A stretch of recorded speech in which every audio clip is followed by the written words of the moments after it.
Welcome to Managing Love Intelligently. I'm Jason. And I'm Stephen Ng, and I really welcome you to Managing Love Intelligently. Yes, and Steve is a marriage and family therapist with over 30 years experience, and I'm the guy who asks him questions. And how this works is I present a topic to Steve, which I have planned ahead of time, but Steve has no idea about, and we talk about it for an hour or so. Today's topic is letting go of neediness. Ooh, good one. Good one. Before we kick off the conversation, if you have a question for Steve, visit stephening.com and fill out the contact form. At the end of each episode, Steve will answer a listener question, so stay tuned for that. And if you enjoy the podcast, please subscribe, share it with your friends and family. And if you really enjoy it, please consider leaving a review. And I just want to add, as I do once in a while, that this really isn't about whether or not Stephen Ng is the all-wise, all-knowing relationship expert, as much as what I'd like to teach before I die of old age, hopefully a century from now, is a way of thinking about relationships that removes it from some of the emotional neediness and the irrational beliefs that we associate with romance, and then taking it into the realm where it could just be an adult conversation about a rational way of looking at love and a way of getting our needs met intelligently. Yeah, I thought you were the all-knowing, so now I guess I have to change my perspective. No, I'm joking, but yeah, that's I think, and those I think are the best conversations to have. I mean, that's why I like doing this podcast with you. It's like you're open to learning and feedback. Oh yeah, absolutely, and to saying I don't know if I don't know. Yeah. Well, cool. So, today we're talking about letting go of neediness, and it's something we talk about on the podcast every so often. But what we don't talk about is how difficult it is to let go. So, in this episode, I'd like to talk about neediness, how it impacts dating and relationships, and how we can learn to let go in an effort to live a more peaceful and enjoyable life. So, I'd like to start by just defining neediness, as far as like how you would define it. Yeah, for me, emotional neediness. In fact, I was talking to a client just yesterday about this, and he cringed, and he was, I just don't want to be a needy person. Mm-hmm. And his resistance is nearly universal. None of us want to embrace this neediness of ours, but it's like any other feeling. It's easier to manage if we do acknowledge it and embrace it, and then get to a point, hopefully, where we have our neediness instead of it having us.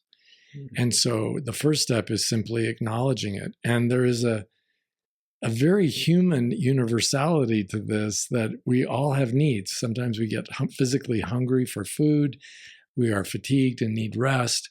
And there are times where we need love, where we need support, we need affirmation, or we even need sexual touch from another human being. And so much of that we cannot do for ourselves, even with things like girl watching or masturbation or looking at porn or any of that kind of stuff.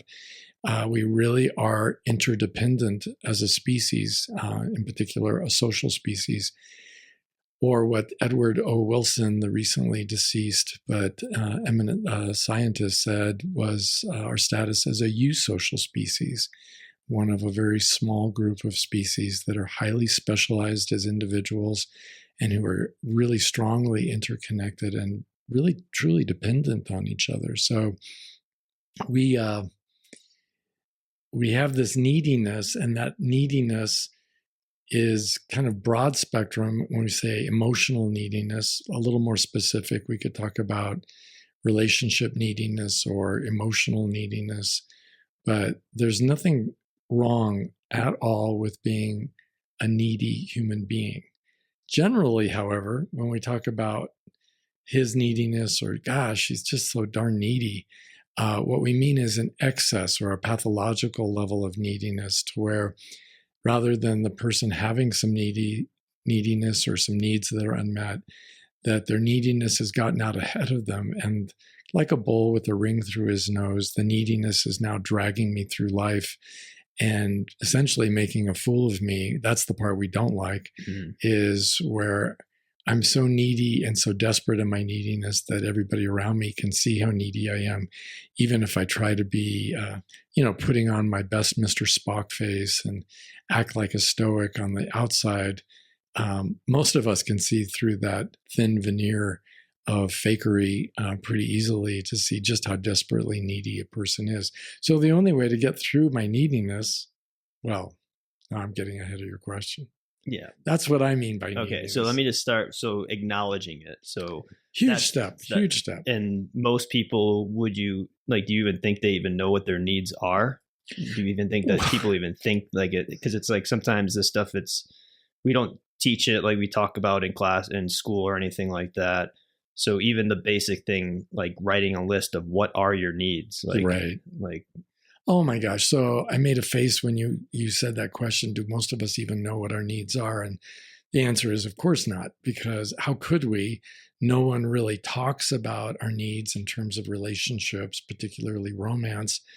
And if we hear anybody talking about their needs, it's usually reduced down to a need to get laid.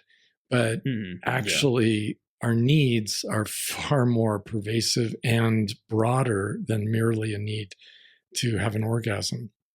So, and I don't like to be self-promoting, but that book I wrote, this is the first book I think I ever wrote, was We're All Like This, and it is available on Amazon and my own website. But it's about our human sexual needs, which includes a lot of emotional needs set in the context of our sexual relationships. What hinders us from, beyond just the general ignorance in our society, and there's a historic reason for that ignorance, but I think for today we can just accept historically we've never really learned to talk as a species about this because it wasn't too essential for our survival. Now we have the luxury, at least here in the United States and Europe, we have the luxury of talking not about mere survival, but about actually thriving and thriving into older years that other people never could have dreamed of living as long as some of us are living. So with that idea of embracing my neediness, I think it starts with a spiritual platform of humility, that it's okay. Unlike that whole masculine ethos of, well, I'm a tough guy, I don't need anything, I'm hard as nails, I'm not weak like that, because if you have needs, then you're weak. And I've taken that on, and it ended up in complete disaster. Yeah, as it would for all of us. I think all of us got seduced into thinking that way in our very young years. And no, I'm not. Didn't hurt my feelings. Our jaw is set, and we're trying really hard not to cry or anything because we learn to repress those feelings, as if feelings are somehow a sign of weakness, when actually I would submit to the listener here that our feelings are simply shorthand for another way of thinking. If you're sad, well, there's a whole narrative about how you got sad. And the feeling itself is merely the emotional statement, the exclamation mark, if you will, on this long train of thought about what the heck happened that you're so sad? Yeah. How did you get to be so sad as you are? And if I'm in the middle of denying that, if I'm still caught up in my denial, I'm not sad. Okay, how did you get so angry? I'm not angry. Who said I was angry? And denying all these feelings is really a fool's folly. And so I would just encourage everybody to relax. We all are normal enough to have the full range of human feelings, and being aware of those feelings doesn't make me weaker or stronger. It simply enables me to begin managing my life a little more intelligently because I have access to data. We all want to be happy. Well, if you want to be happy, you have to know when you're unhappy. So, and you have to know what contributed to your unhappiness in order for you to remedy that. So this is sort of a no-brainer. And one of my pet peeves is so often our discussion of our humanity is limited to what science can prove, as if we need to have a study that says, yeah, children don't thrive in alcoholic families. Yeah, common sense would tell you that, or the term I like to use is simple reason. Yeah. If my ability to drive my car across town is impaired because I'm a drunk, yeah, just about everything else that's more complicated than that, like raising a family, is going to be impaired as well. I don't need a study to take me there. The study could confirm what my reason tells me, but it's sort of overkill. And in the meantime, we don't need to wait for a study to say, yeah, knowing what your brain is telling you about your feelings is a good thing because it tells you about yourself, and you want to be a happy person and everybody nods their head yes, then you need to know what makes you unhappy. Yeah. Yes. So then if we're talking about neediness, well, how did I get to be so flippin' needy? And figuring that out. There's a remedy at the end of all that reasoning. Yeah. And then when you do have these needs, it's something that you should probably, what's the word? Like respect and take it as something that's how you are, and that's okay. That's who I am today. Yeah. Or today, and they can't change and evolve maybe as you grow. Absolutely. And in fact, they can change with circumstance. A film I like very much, and you see a young man changing in this film very quickly when he goes from a loveless existence to one in which he experiences love for the first time as a young man. And it's the name of the film is Don John, written and directed by Joseph Gordon-Levitt. And it's not for the faint of heart because it is R-rated, and it has plenty of scenes watching him looking at porn in the privacy of his own apartment. But his life is caught up with titillation to the complete exclusion of getting any of his emotional needs met. He doesn't know how to be close to his friends. He doesn't know how to tell the truth to the priest at church when he's making his confessions, or to his family, or to his friends, or to the women in his life. And most importantly, he can't even tell himself the truth.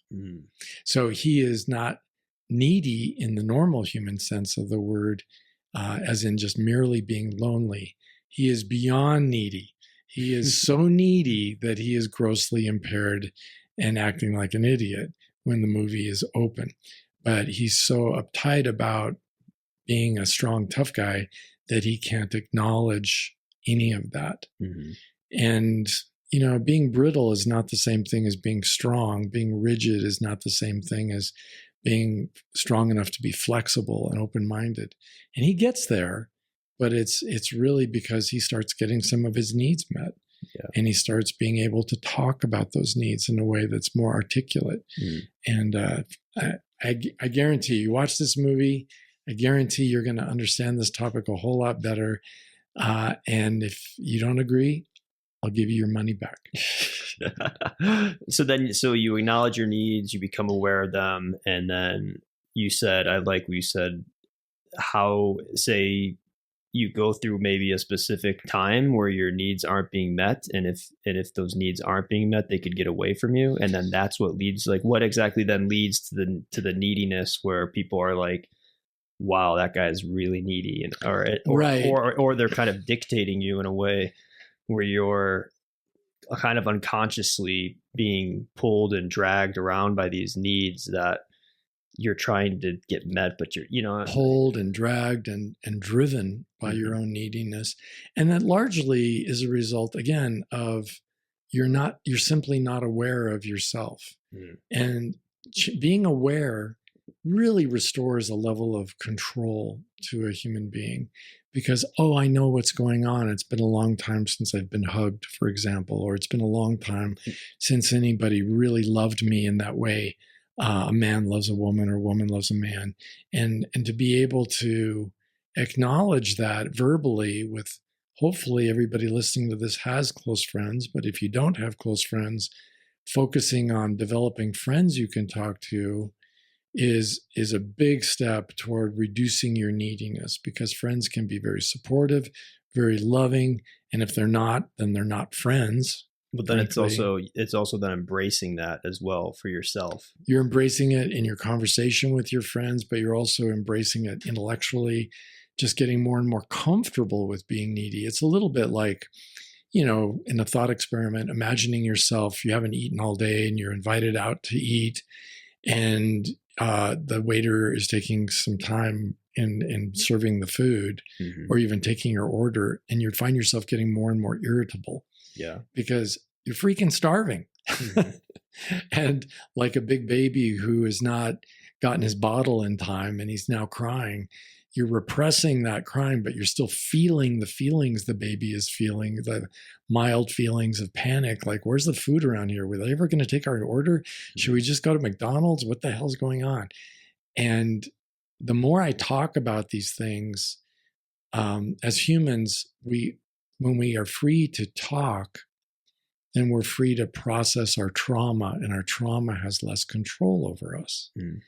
When we repress those conversations and we don't have them, or we don't acknowledge what we're feeling, including simply starving, it becomes much harder to manage and to deal with.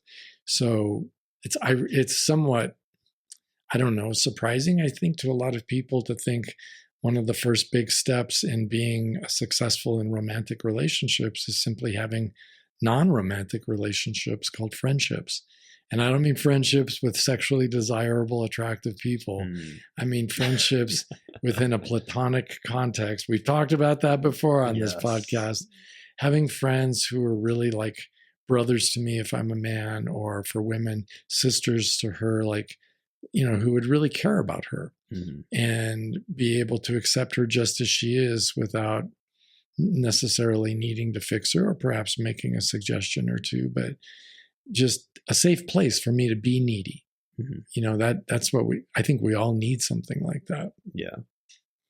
And then what about, like, how do you then, so you think like by letting it go, it's about that, acknowledging it, feeling it when it comes up, and then embracing it, and then that allows you to be free from that chain, because if it comes up and you're like, oh, I'm needy, I just want it, and you just like live in that headspace, that's what's going to kind of drive you crazy, right? That really does drive you crazy. And you might even find, I think that any listener might find, even if I do acknowledge it and I embrace it, and I'm talking to my platonic acquaintances and friends about this in a way that feels safe, it's also true that once I get close to it, and again, imagine food, you're really starving, and that freaking tardy waiter keeps walking by your table with platters of delicious, steaming hot food, and you're smelling it, and you're smelling it. So you can be in proximity to a possible solution, but still feeling pretty needy. And so this is an intimate move. And I had a client just this week say to me, yeah, I don't want to do that. And what she was talking about is she was thinking about really going all in and getting very close to someone, getting very involved, but she didn't want to talk about her other concern, which was being too fast and too needy. And I suggested that she might consider talking to him about that. And that was really like terrifying. It's like you're saying, moving the relationship too fast and needy. Like she was. Yeah, because she's starving for love. And how long have they been dating? A whole month. Yeah. And they haven't actually been dating. They met on a dating app and they've been talking on the phone. So, yeah. So she's rightfully concerned about going too fast. And I'm not trying to be puritanical or controlling when it comes to sex. That's what people love, man. Come on, Steve. Well, for example, she was thinking about meeting him at a mutually agreed upon hotel and having sex. I don't care. Okay. That's not my decision. That's her decision to do. But she's done what she's done for years of her life, and it simply hasn't been working for her. Yes. So if you've got that kind of a track record, then to be open-minded to questioning yourself and saying, well, what do I need to change up so that I can start having different outcomes? And for her, it's just too scary. And I think it's too scary to be open and vulnerable about her neediness and her loneliness and her desire to feel loved and her desire to feel respected and to feel safe in a relationship. And myself, I'm thinking, if you can't do that in a phone conversation with somebody who lives fairly far away and who has no idea where you live, it's going to be, you're really not ready to date like up front and in real life, right? Yeah. So my suggestion to her was to use her own feelings and her abilities as a litmus test for whether or not she was in a good place to go forward and meet for, say, a dinner, or meet for, something a little more immediate and three-dimensional, like even a cup of coffee or a lunch. So much less a night in a motel room or a hotel room. What is it about that, though, that she's like I was reading a book about like people who are like monastics and monks, and it was like one person described it as being like boiled alive, like, because when you go to like a monastery or whatever, the temple, Buddhist temple or whatever, you're kind of, everything from the exterior world is kind of stripped away, and then you're just left with yourself. So it's kind of like the same with like this neediness. Like if you don't get this need like satisfied now of love and sex or whatever it is, it and feels a meaningful connection with another. Yeah, it feels like you're just like, to wait 6 months, it's like you're just like, your body's so uncomfortable. It's like, do you suggest they have to like work through that feeling of like, well, discomfort? of course they have to work through that feeling, but they don't have to work. None of us, first of all of us are different. That's the one way in which we are all alike, right? Yeah. So none of us have to follow any sort of rules from anybody else, and we're all trying to find our own way through this. My only thought to her was, if you don't feel safe telling him that you're lonely and needy, what sense does it make to get naked in bed together and spend the night sleeping together when you don't really have any idea who he is? But sleeping, though, would give you that hit to then satisfy that craving for a while. Only one part of an overall concept of craving or neediness. Yeah. So, and is it even safe? If it isn't safe for me to say to a stranger on the telephone, well, yeah, I go through a lot of neediness, and I think it's really affected me in my relationships with the opposite sex. And if I can't say that sentence as comfortably or even tearfully enough to get it out, it to me, it makes very little sense to be pushing the envelope. It's like forcing a kid to kiss a relative they don't even know. I think that's an unfortunate violation of a child's bodily autonomy. Yeah.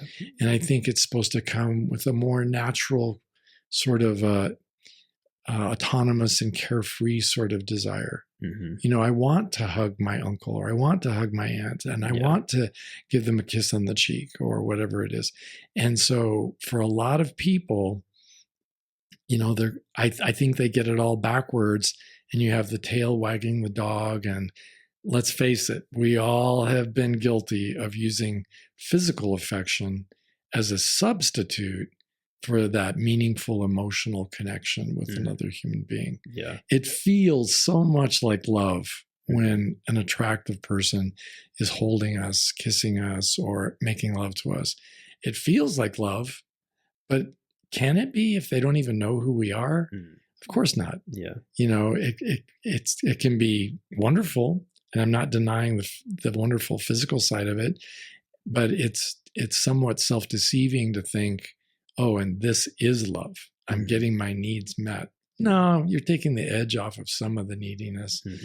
And because some of our neediness, if we haven't had sex in a long time, is and a long time, that's another relative term, right?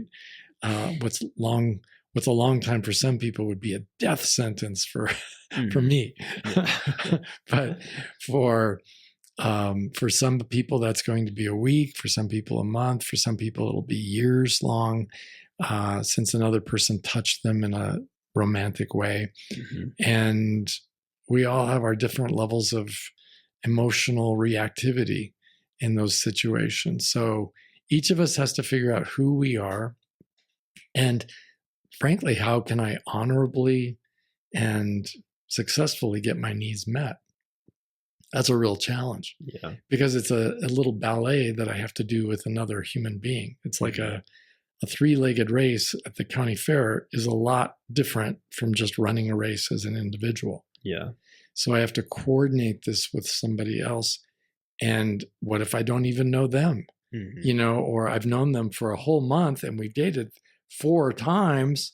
4 times, and really you haven't had sex yet? You should be beyond that. No, as an individual, you decide when it's right for you, and you decide what works for you and what you really want to do.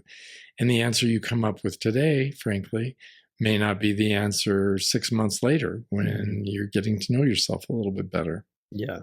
Would you say that letting go of this neediness is like kind of a daily practice or something that?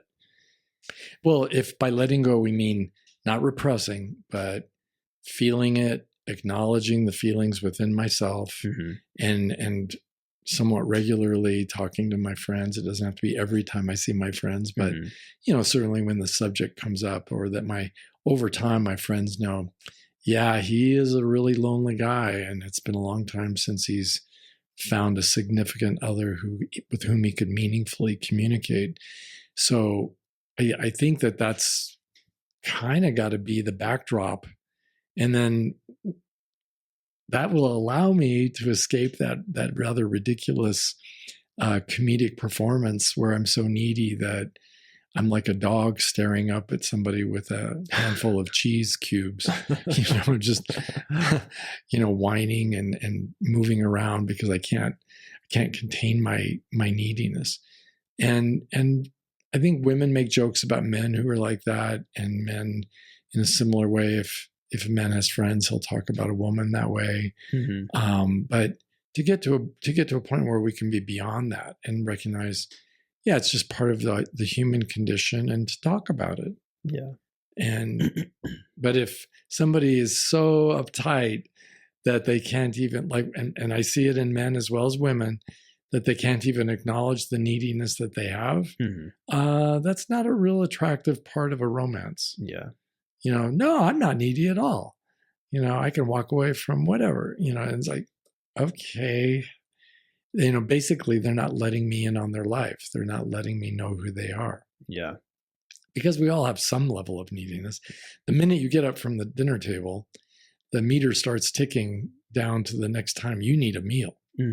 Right? So you go from satiation, whether it's physical food or emotional neediness, or let's say a more global concept of relationship neediness, the meter starts ticking from the last moment you were loved in a satisfying way.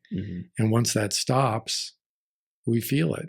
I feel it. My beloved therapy dog, Bella, just died recently and left a hole in my life that I can certainly feel from the last time I held her in my arms and we were able to share time together, to nothing. Well, I know someday I'll probably get another dog, but right now I'm just still grieving, and I can feel that dog-shaped need in my life getting larger and larger and larger. And everyone can hear me talking about this. So obviously I'm, in this moment, at least, I'm pretty comfortable talking about my neediness when it comes to that. But at some point, I'll have to do something rational and intelligent to take care of that need. And that will not include kidnapping my neighbor's dogs.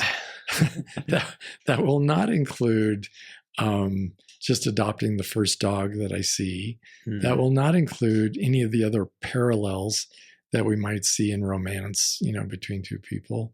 It'll include me thinking about what I really need from a canine companion, what I really have to offer, and what is really going to work in terms of my life going forward. And there's a lot to think about. Yeah. Now, and I've been criticized many times for overthinking relationships and other aspects of my life, but I don't think this is overthinking anything. I mean, we're talking about living beings. Yeah. And this is your life we're talking about. So. Yeah. And I think too, it's like, well, you could have that feeling of loss of the dog and then wanting to immediately go out and get a new dog just to fulfill that need. It's very similar to sex stuff kind of we were talking about. It is. And but then, because like my sister, her dog passed away recently, and I think it was January, Mm-hmm. and she was definitely struggling with it. Mm-hmm. And it was like she wanted a new dog, and she started deciding on like adopting maybe and or fostering. Mm-hmm. And she had one that was like really cute boxer. She likes boxers a lot. And everyone in the family was kind of like, yeah, do it. Like, you know, like the pressure of pull like the trigger. It's very like the comparison with relationships is so spot on, but it was like everyone was like, yeah, just do it. It looks so great. He's such a good dog. And like rooting for her to make the choice, but she decided that the dog wasn't right for her, and it just wasn't a good fit. So even like despite her neediness for having that dog, she was managing and the pressure from the family. So she like, and I told her, I was like, we'll do what you think is right. It's like, I'm not going to pressure you or tell you have to have this dog, even though the dog looked and sounded great. But it's like, she just didn't have that. It wasn't right. So then she like let it go.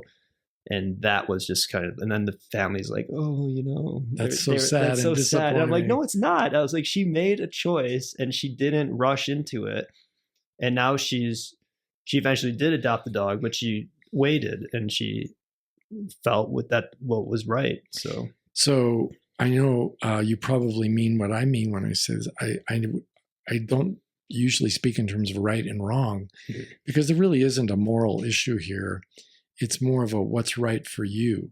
Mm-hmm. So I am, despite my own self-love being endless, I am absolutely the wrong guy for the vast majority of women out there. But I appear to be the right man for my beloved wife.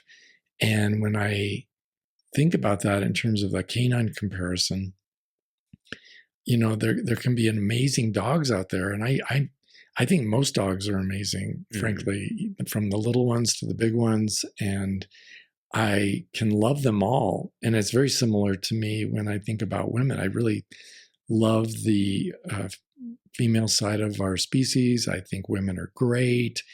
And I can really appreciate a lot of women, while at the same time holding on to the fact, but not right for me. And that doesn't mean, gosh, she's a disappointment or she's a bad person, or that I'm not right in myself for accepting her, even if she's madly in love with me. And it's not about pleasing other people, like the example of your family pressuring your sister. We all love a good love story, and the idea that someone in pain would find the right dog for them. It's a happy little love story that we would all like to see end, you know, in a storybook sort of way. But it isn't, that's not really an adult decision. That's really a myth that we tell ourselves in a childish sort of way. And it's very, to me, I don't want to put your family down. God forbid they ever hear me say this, but it's somewhat selfish to put my own gratification out in front of the person who actually has to live with the consequences. Yeah. And that's what me and my sister talk about. But the family they haven't gone to therapy or done any of that work or kind of know that. And it's like, and then knowing like you're older now and you know that they want the best for us or my sister, and then not taking it personally and not letting that pressure kind of influence you in that way, and recognizing that it is selfish. They're feeling bad about the pain that she's going through and wanting the pain to just be gone because they can't sit with the pain of the feelings. So it's like they're just right. And you know, whether it's a dog or a woman or a man, well, if you like him so much, why don't you adopt him? You know, if you like him so much, why don't you start going out with her? You know, it really, to me, it's really up to such an individual algorithm of what each of us as individuals knows about ourselves that nobody else could possibly tell you who you should or shouldn't marry. And it really doesn't matter. So, and that this is another topic that the film Don John deals with in depth. And that's, again, why I recommend it to everyone. Yeah. And then as far as like So that was a really good analogy. Like I thought that worked quite well. So, so you are, yeah, it's like, this is managing love intelligently, and this is like managing pets intelligently. Well, even, inanimate objects, like finding a house is not the goal for most of us. Finding the right house. Yeah. And I mean, there's so many variables, and that's an inanimate object. The location, the neighborhood, the price, the floor plan, the square footage. I mean, there's a lot of variables, but there's only one person making that decision, or one couple making that decision of what's the right house for us. And then you start throwing in a relationship where it is an animate being, and particularly a dog or a human who's sentient. It's not like adopting a goldfish. It's a very different sort of experience. Yeah. I just think, letting go of neediness is also aided by the very process we're talking about. And that's an intellectualizing and objectifying the whole process, that it's not about like a hungry person just stuffing themselves with junk food that is available in the cupboard because they can't even conceive of waiting long enough to make themselves something healthy from the food that's already in the refrigerator. And it's the person who can't even slow down enough to really think things through, and to be open to being wrong, and to continue the evaluation and the intentional interview, and to be always open to the idea that, oops, I might have made a mistake in this example as well as in my past. That makes it really, I think, hard. So the alternative is to objectify relationships, to really think about it as a scientist, to be observing yourself and to be self-aware. And in your self-awareness, to be open to asking yourself, is this really working for me? Or how is this working for me? Is this really what I want for the next 40 or 50 years? Yeah. Is this going to be satisfying? Is this really the last person I want to sleep with? And I know those people who are polyamorous out there are going to have a different take on that question. But for those who are monogamous, none of us get together with someone hoping we break up real soon so that we can, move on to the next one. We're really hoping things will work out. And hope is good. It's not a bad thing to hope, but it's also important to observe and collect data and start examining whether or not it actually is working out. Yeah. When I do that, I'm not nearly as needy, because it's not that I'm actually less needy, but my perception of myself is changed because I'm also pondering these other variables, right? Like, yeah, I'm really needy, but if you told me, yeah, but that swastika tattoo she's got, and she's a chain smoker, and she's got a voice like a chain smoker who's been drinking whiskey 30 years. Come on, Steve, get in bed with me. Yeah, it's like, yeah, I don't think I am that needy. So to be able to, well, okay, what level of neediness do I have? Or is this really, am I really, not just is there an absence of red flags, but is this truly a relationship I'm excited and happy about and proud of being in, and really satiated and, just happy with life because I met this person? And I mean, that's a great experience. So it's not smart to just be like, well, yeah, she got the swastika tattoo, but we go out. And she said she quit smoking. She said she's going to quit smoking. We have a good conversations, and the sex is all right. So you wouldn't recommend. It's not just all right. It's like awesome, because it's so much better than none. Yeah. Yeah. So yeah, no, I wouldn't recommend that. This is where I part company with a lot of researchers who say that something like that fixed percentage, like at least half or 30% of all couples conflicts are not capable of being resolved. I would say that's probably not correct. That's probably more a measure of the status quo people have settled for, and the kind of relationship they've opted for. But it's a little bit, again, like my favorite scientist, Benjamin Franklin, who said an ounce of prevention is worth a pound of cure. Mm-hmm. Yeah, that's ingrained in my brain now. I hope so. I hope everybody thinks about that, because so much of marital counseling is really about the decisions you made before you got married, and the flaws in the decision-making process. And most people, I would imagine, are moving along because of neediness. Yeah, actually they are. And that's a really good observation on your part, because, and something I could have and should have said, because they're not feeling it at a certain point in their marriage. They're not feeling happy. They're not feeling loved. And they don't say it, or the guy thing, like, I could take it. This is just what marriage is. It's okay. Yeah. I could deal with not having sex for a week. She's just in a mood. Or yeah. Or, well, we used to have sex all the time, but after 5 years, people don't really have sex. Yeah. It's like, once or twice a month is fine. A very classic suburban story. Yeah. Growing up. And people normalize that as if it's like normalizing malnutrition. Mm-hmm. Well, yeah, I notice, said Magellan's crew to one another, I notice your teeth are falling out, but frankly, all of our teeth are falling out, and we're just, this is just part of being a sailor. No, mm-hmm. It's not. It's not taking care of your needs in an intelligent way. Mm-hmm. So getting to where I can get my needs met, I think personally requires individuals to date a lot, because each person I date is capable of teaching me something about myself and what the other gender has to offer, and what other people have to offer me, whether it's the same gender or not.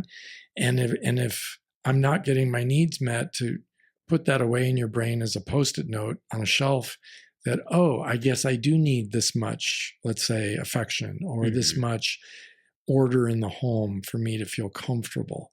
Okay, well, that, if you need it, you need it. Yeah. And you don't really have a lot of choices about what you need. Mm-hmm. You can be deceived into thinking, I need a 3-bedroom, 2-bath house, and I need $100,000 a year. Well, that's not really a need. That's more of an expectation a lot of us put on ourselves. But to get to where, no, what do you really need in order to feel loved and happy? Yeah. That's probably going to take a little bit of research. And that requires the dating. Yeah. And then looking at dating, because so many people have such a negative view of dating. Like, even when I was teaching an improv class, there were 2 guys who came in earlier. They started talking about dating, and most people's story of dating is that it sucks. It's stressful. It's this, it's that. And it's like, hey, it's a journey to find a woman who can fulfill your needs. You could fulfill hers, and you could have a great time. It's like, during that time, I think if you come at it in that negative sense, it is, again, tied to neediness, because they're so wanting to have the thing now. Like, I want it now. I don't want to date 5-10 people. I want it now. Yeah. I need to have my gratification immediately. Yeah. Not in a deferred way. And we have sexuality coursing through us that doesn't really help much unless you actually work with it, and I think sit with it and acknowledge it, because you're going to then, sometimes people just be like, well, I want that sex with, I don't care. She's got a swastika tattoo. She smokes, whatever. Sex is awesome. Better than nothing. I'm taking it. Like the camel heading out into the desert, taking a long drink of water. I need this for the journey ahead. And I think that people who say they're dating are also betraying an extreme level of neediness. I mean, if they're saying they're dating and they hate it, I hate dating. Dating, like meditation, both of these are a lot like sex. Mm-hmm. If it doesn't feel good, you're doing it wrong. Yeah. So, I've had a lot of people doing it wrong out there. Yeah. Well, I've had people say, well, I don't like masturbation anymore. I'm tired of all the bleeding. And my jaw dropped. I said, yeah, if you're bleeding, you're doing something very wrong. You're not supposed to be bleeding while you're masturbating. And it's the same way with people who are dating. It's maybe that they're getting disappointment one after the other, mm-hmm. or their own fear of rejection. Yeah. And all of these have remedies, right? My fear of rejection is really a thinking error, because if a woman gets to know me and decides I'm not the right guy for her, well, what did I want? Did I want some woman who doesn't want me to stay with me? I mean, that's not going to end well. Yeah. So it's all good. And even if I'm listening to the whiskey voiced chain smoker, with the swastika tattoo, I've already figured out she's not for me, right? But at the same time, getting to know other human beings and what makes them tick and how they became who they are, it's actually a very privileged occupation to have, even if it's only intermittent, like a guy who's dating, say, once a week. Yeah, well, that's what I think is the key to it, because you've said that a lot. Like you said, it's a really enjoyable experience. Yeah, if you frame it that way, like I really just want to get to know her, and even if she's clearly not the right woman for me, I still want to understand her story and how she became who she is and why that particular tattoo and when did you start smoking and how much do you drink, and I mean, and not in a police interrogation, but like in a friendly, loving, I want to get to know you conversation. Yeah.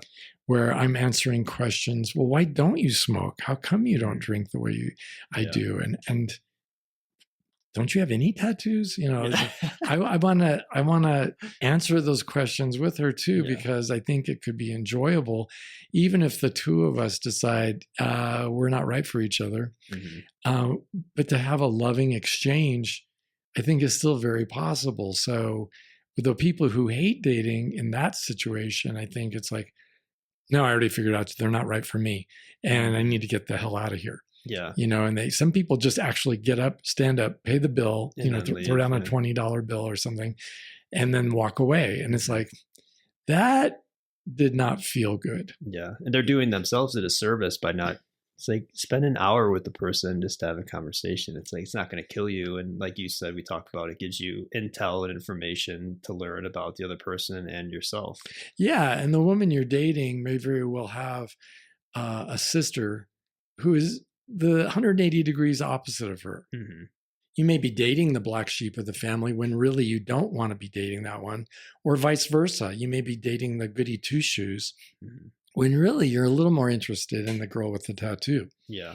So either way, being friendly and loving and kind and open really helps you recruit a new ally in your dating, another pair of eyes, who could say, I dated a guy you might really like, and isn't that the best way to be meeting people is, and I think it is, to answer my own rhetorical question, letting people know who I really am and what I'm really all about, what I really need in my life. And if they're disposed in a friendly sort of way toward me, of course they're going to connect me with people who are not right for them, but might be very right for me. Yeah, I have always a good, I think I talked about it before. I went on a date with a woman just to get a coffee, and she was talking about like blowing up government buildings and things like that. And I was really interested, and I was asking her questions about it and doing all the stuff we were talking about. And it was a really fun time. Yeah. But then my mistake was I continued talking to her after that, and then it went downhill quick, and they had like some weird stuff happen. And I'm just curious now, it has nothing to do with our discussion. I'm just curious, did you let her in on the fact that, well, I may not be the right guy for you? No, I should have. I said, oh, that was really great, and like left. And then it's like, yeah. And then I called her, or we started continuing talking. Blowing up a courthouse? Hey, I want a piece of that. Yeah, I was just still following. I was like, let's see where this goes. Oh my gosh. And then it went like to like weird conversation, or an all right phone conversation, and then another phone conversation that was just like 2 hours long, ended with her crying and saying how I needed to like do all these things, and I was living wrong, and all this. It was really crazy, and you like sold out to the man, and you need to get your head right. Yeah, told me about her being in prison with like a hooker, and like all these crazy stories. And then she was like crying and just on the line listening to her cry, and at the end of it, she's like, no one's ever like listen to me like that, or well, that's it. You ruined her. Yeah. And then she said for the next guy, because nobody listens to her the way you listen to her. And then after she said that, she's like, well, when we go hiking, she said, what music were you listening to in 2005 or something, she said. And then I said whatever I was listening to. Was such a strange juxtaposition. And she's like, well, when we go hiking, we'll make out in the woods to that or something like that. And I was like, I don't think so. See, now I'm intrigued. And if I weren't a married man, I wouldn't mind meeting this. You would meet her? Oh, I would love to meet her, because I think to me, she sounds intriguing and interesting, but I would be the first to volunteer. Yeah, the blowing up buildings part, that just doesn't work for me, because I'm looking for a quiet existence, not a quiet prison cell. Mm-hmm. I really want to be free, and but I do enjoy getting to know you. So I would put that out there for sure. So just saying that stuff too, like being comfortable. Yeah, well, I think we need to give as good as we get. So if she's opening up about all that, it's not, when I date, I can choose to be the date, or I can be the therapist. Mm-hmm. And in those kinds of, personal social situations, I don't want to be the therapist. Yeah. That's too much like being at work. So I need to give back as much as has been revealed to me. I want to reveal myself to her, and mm-hmm. and have kind of a laugh about it, because we're so divergent from one another, and that's okay. It's kind of comedic in its own way. We're so very wrong for each other. How did this dating app put us together? That just is crazy, right? And to talk about it that way, again, holding my neediness loosely. Because just the pleasure of getting to know another person and moving on to the next person. And that would be when she says, well, you might like my sister. Yeah. She doesn't like blowing up buildings. She works in a government building. So then to wrap up, I guess, like, what would you say are like some of the main benefits of letting go of this neediness? Like, you feel, oh my gosh, well, clarity of thought for one thing. Mm-hmm. I'm going to be able to think more clearly as I go forward, trying to get my needs met, but also some real peace of mind, that I'm not defective, I'm not weak, it's not that I failed to be a real man. I'm just a human being, and I've got these needs, and I don't need to be ashamed of them any more than I'd be ashamed of being really sleepy or really hungry or having any other kind of need. And it just orders my private world in such a way that I can live far more intelligently, far more rationally, mm-hmm. and take steps to end some of that neediness, volunteering at organizations, showing up for group activities, getting to meet lots of people, building my circle of friends, because that's how we meet someone who is compatible. You have to be playing a numbers game, right? And mm-hmm. meeting more and more people. So the idea, the opposite of what I'm talking about is the wretched, miserable man sitting in his parents' basement, and he's angry at the world, the women for withholding mm-hmm. from him, and the men in the world, he's angry at them for having found something he's not finding. Mm-hmm.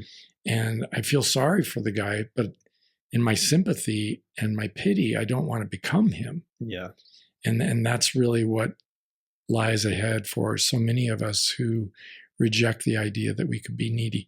Another thing, let me add this as a PS at the end of this, is that you want to have a successful relationship going forward with your true love who's really working out for you. You can't stop talking about your neediness and your needs mm-hmm. with that person, because our needs are constantly in flux. Just like some days I'm really tired and some days I'm not. In the same way, I might need more hugs on a given day, or I might need more time with her in a given part of my life. So this is a discipline for the rest of our lives, mm-hmm. getting comfortable with our neediness. Nice. Cool. Awesome. Well, thank you for that. And we're going to wrap up here with a listener question. And if you have a question for Steve, visit stevening.com and fill out the contact form. This is this week's question. It's kind of long, so here we go. I've been married for 20 years. Early on in the relationship, my husband took on a new hobby, which he went deep into, learning every facet of a highly technical competitive sport. Although the activity was not interesting to me, I supported his passion. Over the years, I've seen a pattern develop where one hobby gets replaced with a new one, or layered on top of one another with the same level of all-encompassing focus and intensity.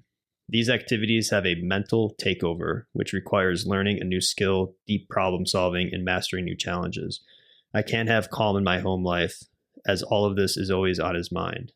Unfortunately, none of them have been things I'm interested in, and he would love nothing more than for me to be involved.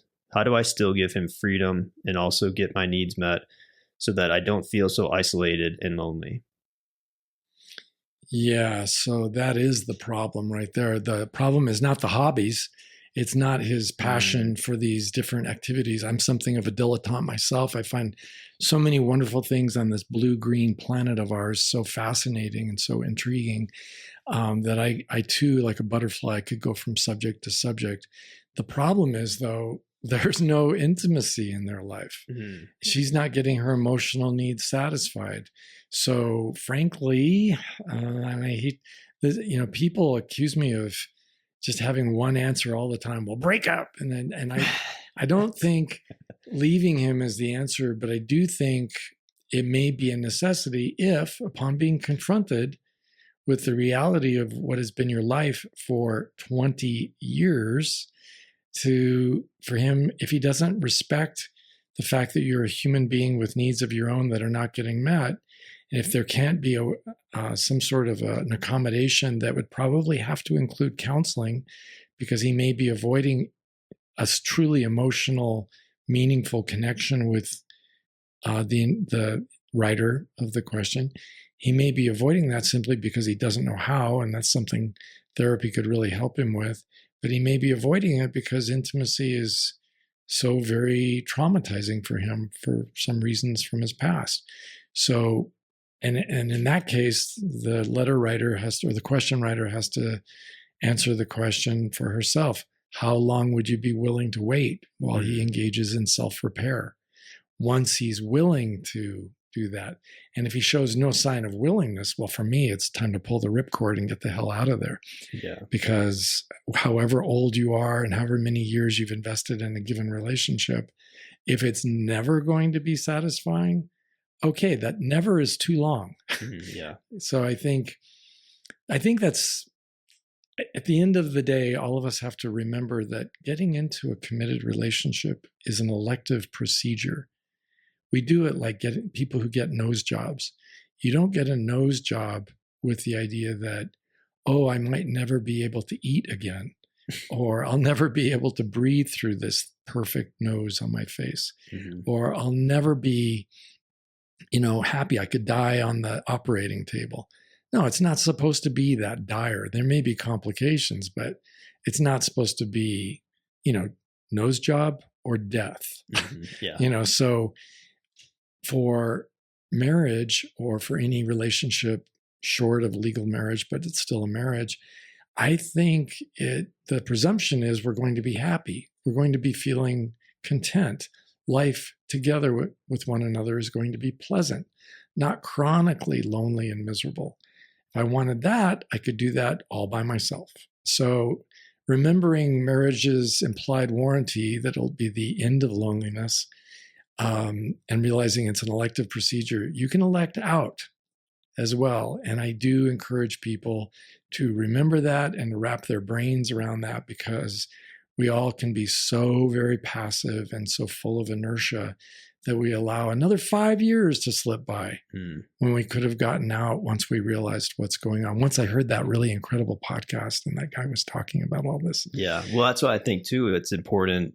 I mean, we just talked about needs, and to know your needs and to state your needs as early as the dating phase, and to continue that conversation throughout life. Because if that was going on here, I don't think this problem would exist. Right. And so many of us on the other side of that conversation would be so needy ourselves that we would be affirming, oh yeah, I can meet that need. I'm totally there for you, babe.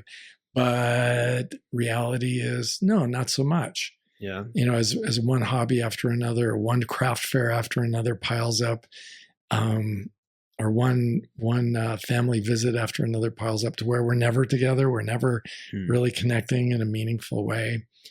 And to not be distracted by the other person's emotional reactivity that, they may be bursting into tears, or how could you say that? Or how could you feel that way after all I've done for you? Well, if it's not working for me, all that you've done for me just doesn't matter. Yeah. If it's not working, I don't care what you've been doing. It just isn't working for me. Can you get that? Because that's the other person saying, no, your needs don't really matter. What matters are my needs.